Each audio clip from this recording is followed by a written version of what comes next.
So, it all started a few months ago when I was at a barbecue with some of my closest friends. It was one of those relaxed summer evenings where the conversation flowed easily and everything felt good. Sarah, who I've known for years, was talking about her plans for her birthday. We were all lounging in the backyard, drinks in hand, chatting about the usual stuff, work, family, and how everyone was getting a little tired of the typical house parties. The air was warm, the mood was laid back, and for a brief moment, I had a thought that I just couldn't shake off. Sarah's birthday was coming up, and what better way to shake things up than a different kind of party? I mean, why not take it to the next level? As we were talking, I jokingly said, "What if we threw a party in a treehouse? I mean, the ultimate hidden getaway. Just us, no one else, completely private." Everyone stopped for a moment. The look on their faces was a mix of disbelief and excitement. But then, as the idea marinated a little more, Sarah's eyes lit up. "Wait. You're serious? A treehouse party?" I nodded slowly, almost unsure if I was completely joking anymore. "Why not? Imagine it, just the right group of people, great music, little outdoor fun, and, of course, privacy. We could do something completely off the radar. You know, something special." First, everyone laughed it off. Sounded ridiculous, right? A party in a treehouse. Who even does that? But then, as the conversation progressed, more and more people started getting on board. What started as a joke quickly became something we all couldn't stop talking about. I didn't think much of it at the time, but I guess I planted a seed. And over the next few weeks, I began seriously considering the idea. A party in the treehouse would be so much more than your average gathering. It could be intimate, adventurous, and let's be honest, a little mysterious. The best part.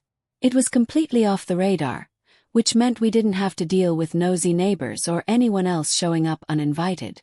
Sarah's house had this incredible treehouse in the backyard, and I had spent time up there before, just hanging out with her and a few others. It was perfect. It was elevated enough that you couldn't really see it from the street, and it had this amazing view of the woods behind her house. So, I started to map out the whole thing in my head: who to invite, what kind of music to play, and what snacks we could have.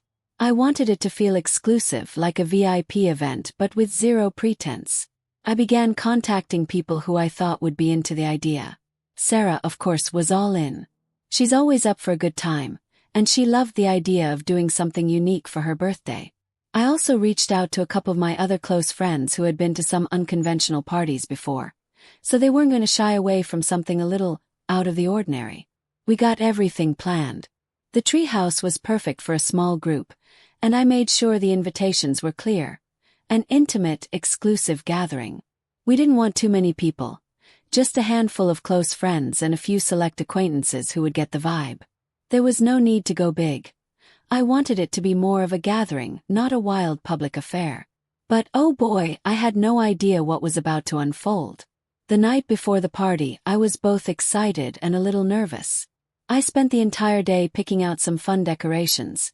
Things like string lights, candles, which would look amazing in the treehouse's cozy setting, and some mood-setting essentials. I wasn't even sure what the vibe would end up being, but I had a feeling it was going to be something unforgettable. The party was set for the next evening.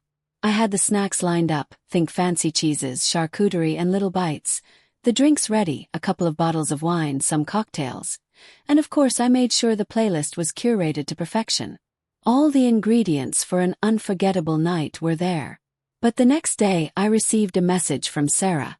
"So, I just wanted to double-check something with you. You do realize that the treehouse is visible from some of the neighbors' houses, right?" I had thought about that, but it didn't seem like much of a concern at the time. I replied, "Yeah, but we're going to be fine. It's not like we're throwing a rave up there, just a low-key thing." But Sarah was right to be cautious. The treehouse wasn't exactly invisible, and after thinking about it for a while, I started getting a little nervous about how the neighbors might feel. A party in a treehouse. That wasn't exactly something most people were used to. Still, I figured it would be fine. What could go wrong, right? We were all adults, and we weren't planning on disturbing anyone. Plus, it was a Friday night. If we kept things relatively quiet and confined to the treehouse, what harm could it possibly do? Now, I wish I could tell you that everything went smoothly, but I'm sure you can guess where this is going. So, the day of the party finally arrived. Everything seemed to be falling into place. Almost too perfectly. The weather was gorgeous, a light breeze rustling the leaves of the trees, and it felt like everything was aligning for a great night. Sarah and I had spent the afternoon finishing touches on the treehouse, putting up fairy lights, and making sure there was enough seating around the small, intimate space. We weren't planning on having too many people, just a few good friends and a couple of Sarah's acquaintances who had a similar mindset. As evening approached, I could feel the excitement building. We'd set a loose start time, figuring people would trickle in after dinner. By the time the first few guests arrived, the treehouse was already looking magical. The lights had been strung just right, the drinks were set up on the small wooden table, and the music was set to play in the background. It was perfect. Everyone was in high spirits. People had been looking forward to something different, something private and secluded. It was a breath of fresh air compared to the typical bar scene or house party. Everyone who showed up was in a good mood, eager to unwind and enjoy a night out of the ordinary. At first it was just us hanging out, chatting, laughing, and enjoying the ambience. There was something so intimate about the treehouse, the feeling that it was just us against the world, even though we were surrounded by nothing but trees. The night sky above us, dotted with stars, gave everything a magical glow. The wine was flowing, people were mingling, and I was beginning to feel like I had made the right call. Sarah, being the social butterfly she is, was making sure everyone was having a good time. She'd already set up a small playlist, and the atmosphere was everything I hoped it would be. Relaxed, fun, and carefree. There were no expectations, just an evening meant to enjoy good company and a little bit of adventure. I think that's when the first uneasy feeling hit me. It was subtle at first. We had a small group, so no one was being too loud, but I noticed that the neighbors' houses were a lot closer than I had originally remembered. I wasn't panicking, just observing. I mean, it wasn't like we were causing a scene, but I knew that if anyone noticed us from the road, they'd see the lights in the treehouse, hear the laughter, and maybe even catch the silhouette of people moving around in the windows.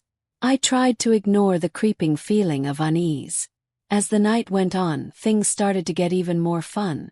The music was louder, the drinks flowed freely, and everyone seemed to be getting more comfortable with the relaxed, open vibe. We had a couple of people playing games, laughing, and it was exactly what I had wanted. Everyone seemed to feel safe, like they could let their guard down without any judgment. And then, out of nowhere, there was a loud knock on the treehouse ladder. Froze. Sarah opened the trapdoor to see who it was. We all stared, confused for a moment, before realizing it was a neighbor. This older couple who lived just a few houses down. At first I was thinking, okay, maybe they just want to come up and see what we're doing, no big deal. But the look on their faces. It wasn't friendly curiosity. No, it was more of an accusatory glare, the kind that immediately made my stomach churn. "What's going on here?" the woman said, her voice sharp and a little too loud for comfort. "We can hear everything all the way down here." Sarah's face went pale, but she tried to keep her cool. "Oh, sorry, we're just having a little get-together. It's a small gathering. Nothing too wild, we promise." But the neighbor wasn't having it. "You know, you're being awfully loud and people down here can hear every single word. You really shouldn't be disturbing the peace like this. You need to pack up and go." My heart dropped.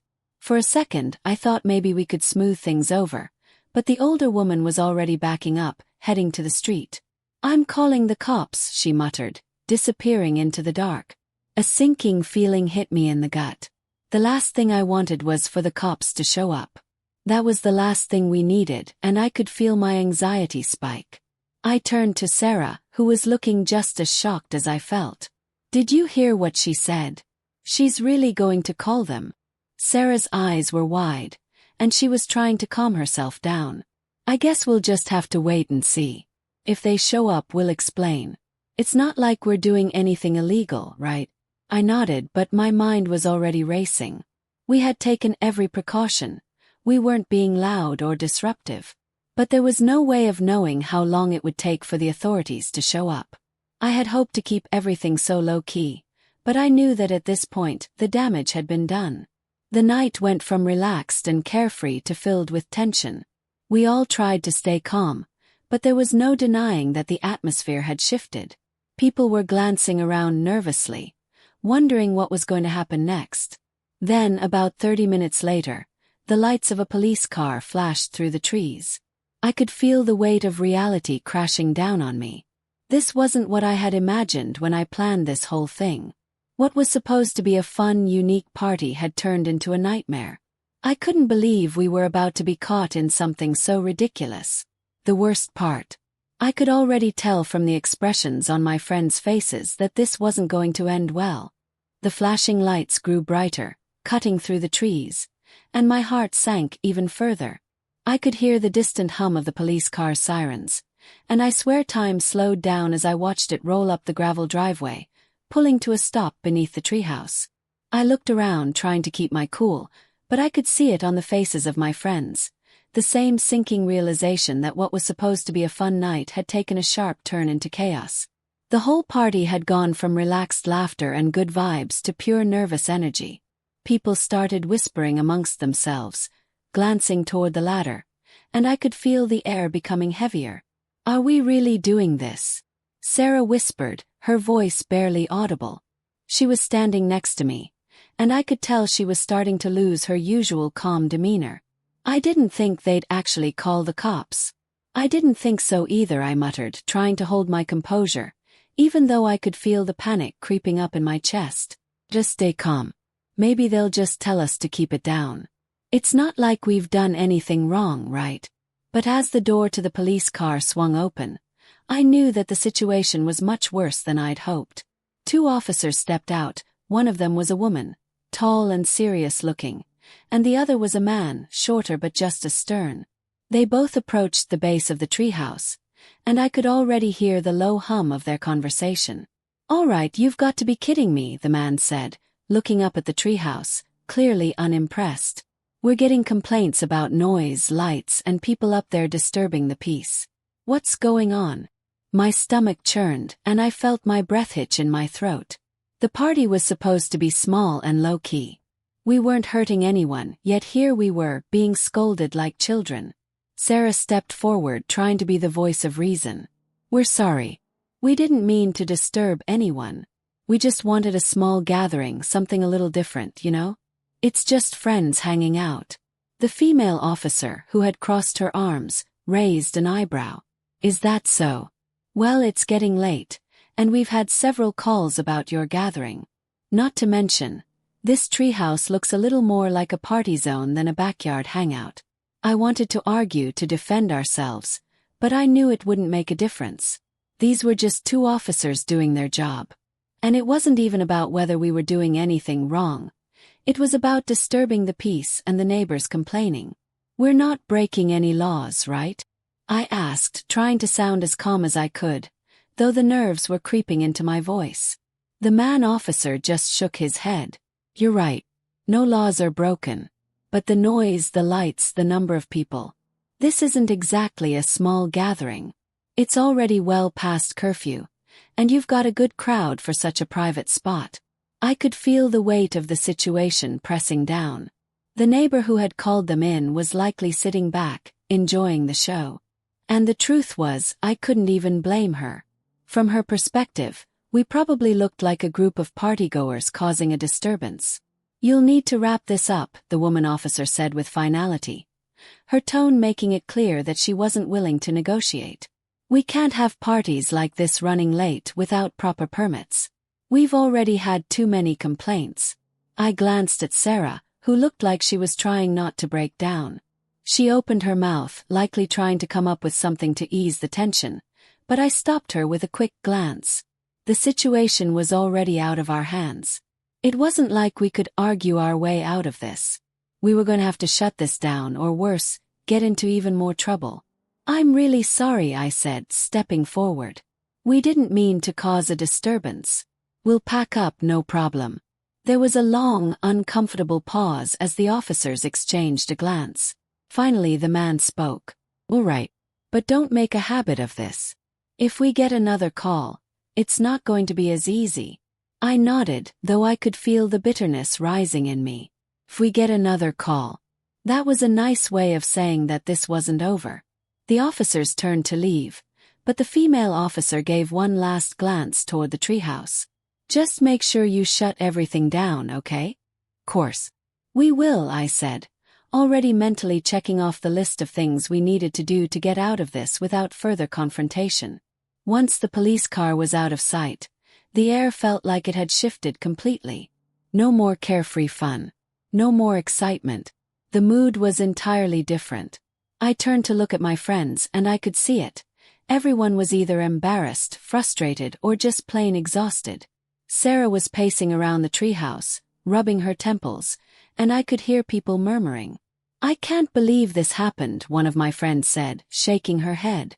What's the point of doing something different if you get punished for it? I tried to comfort her, but honestly I felt the same way. I didn't want to be the party pooper or the one who made everything go sideways, but I also didn't want to make the situation worse by arguing. The guests who had been enjoying themselves earlier now started to grab their things, some apologizing to each other for the disruption, while others just seemed awkward about the whole ordeal. As everyone slowly trickled out of the treehouse, I felt a wave of disappointment wash over me. The fun, unique idea had turned into a quiet retreat back to the safety of our homes, away from the prying eyes of the neighbors and the authority of the law.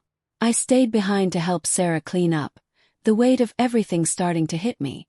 How had it all gone so wrong so fast? The cleanup felt like a never-ending task. It wasn't just the lights and the leftover snacks. It was the disappointment that seemed to settle over everything. No one was in the mood to keep things festive. The laughter was gone, the excitement was long gone, and the treehouse that had once been a symbol of something different now just felt like an uncomfortable reminder of how everything had gone sideways. By the time I finished gathering the last of the decorations and folding up the string lights, most of the guests had gone home. Some had lingered for a while, still chatting in hushed tones, but I could feel the tension in the air. We all knew the party was a bust. It was over before it really began. I sat down on one of the benches in the treehouse, looking out into the darkened backyard. The stars above us were the same, yet everything had changed. The night I had imagined, the one where we would be free and unbothered, felt like it was slipping through my fingers. I couldn't help but replay everything in my head, the excitement of planning the event, the thrill of pulling it off, and the sinking feeling when the police arrived. Sarah came up to join me, sitting down beside me. She didn't say anything at first, just stared out into the darkness, her arms crossed over her chest. We both just sat there for a while, the silence between us heavy. "Do you think it was a mistake?" she asked, breaking the silence. I sighed deeply. "I don't know. Maybe. I didn't think it would turn out like this, but then again, it was always a bit of a gamble. I mean, we were trying to do something that was different, you know? But then the cops showing up. That just ruins everything. Yeah, and I feel bad for everyone else who came." "It's not their fault," she said quietly. I nodded in agreement. Exactly. Everyone was just looking for something fun and laid back. They didn't deserve to be dragged into this. But we can't change it now. "I know," she said with a sigh. "But the weird thing is, part of me wants to do it again. Maybe not this party, but the idea of doing something spontaneous. Something that feels like you're escaping for a night. It wasn't all bad, you know." I glanced at her, surprised. "You're serious? After everything?" Sarah shrugged. "Yeah. I mean, maybe we can learn from this. Do it differently next time. No cops, less noise. But it's still tempting, you know? A party where no one else knows, where you can just let go for a few hours." I couldn't help but smile a little, though it was tinged with exhaustion. She had a point. Maybe the idea wasn't the problem. Maybe it was the way we executed it. A better plan, fewer risks, and a little more thought about how the neighbors would react. But the urge to do something different was still there. It was about that moment when I realized something. I wasn't going to let this setback stop me. Maybe we didn't succeed this time, but there was potential in the idea. I just needed to approach it more carefully next time, without being blinded by excitement. As Sarah and I finished tidying up the treehouse, the last of the guests had left, and the neighborhood was finally quiet again. There was no more flashing lights, no more tension, just a soft breeze rustling through the trees. The night had turned from an unexpected adventure into a lesson in learning how to keep things low-key while still maintaining that sense of freedom and fun. By the time we had everything packed away, I felt a sense of closure. It wasn't the grand event I had envisioned, but it wasn't the disaster I feared it might be. Sure, it was a huge letdown in some ways, but in others, it had been a weird kind of bonding experience. We'd all shared something that not many people could say they had. "Next time we'll plan better, right?" Sarah said with a smirk. I laughed. "Definitely. But who knows? Maybe we'll throw another party like this in the future. One that actually goes according to plan." As I walked out of the treehouse and back into the house, I couldn't help but think that maybe this wasn't the end of the story. It was just a hiccup. And if anything, it had given me the drive to make it right next time. Maybe with fewer lights, less noise, and a lot more stealth. But next time I was going to make sure it was a night to remember for the right reasons. And that was the lesson. Sometimes things don't go according to plan, and that's okay. We live and we learn. The most important thing is that we tried, we were bold, and we created a story to look back on, even if it wasn't the one we had originally hoped for. But next time it was going to be different.